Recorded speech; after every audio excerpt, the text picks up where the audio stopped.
ఎవరైతే మా ఇంటి దగ్గరకు వచ్చి ప్రార్థన చేసి ఆదిత్యం తీసుకుని వెళ్ళారో, కొంతమంది ప్రభు దగ్గరికి వెళ్ళారు, కొంతమంది ఎప్పుడైనా కనిపించినా పలకరిస్తుంటారు. ఆశ్చర్యం వేస్తుంది. మేము మీ ఇంటికి వచ్చినప్పుడు ఇంటి పిల్లలు కదరా, మీరు మాకు నీళ్ళు తెచ్చిచ్చేవాళ్ళు, ప్లేట్ తెచ్చిచ్చేవాళ్ళు, చాపేసేవాళ్ళు,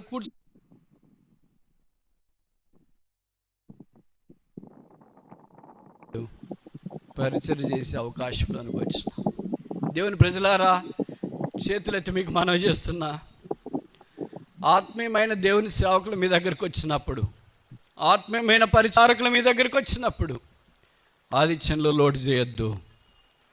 వారికి చేస్తున్నామని దయచేసి పొరపాటును కూడా చేయొద్దు. దేవునికి చేస్తున్నామని చేయండి. దేవుడు ఆ రోజే మిమ్మల్ని ఆశీర్వదిస్తాడని నేను చెప్పను, దేవుని సమయంలో ఆశీర్వదిస్తాడు. డబ్బు కంటే, ఇళ్ళ కంటే, మాకున్న భౌతికమైన దానికంటే మానదములుగా మాకున్న ఆధిక్యత, సంతోషం ఏంటంటే మేమందరం కలిసి మాకు ఇవ్వబడిన స్థానాల్లో ప్రభువుని సేవిస్తున్నాం.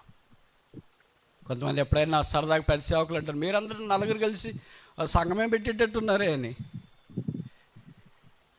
ఉద్దేశం ఏంటంటే దేవుడు అందరికీ పరిచయం అప్పగించినాడు. వారి పరిమితుల్లో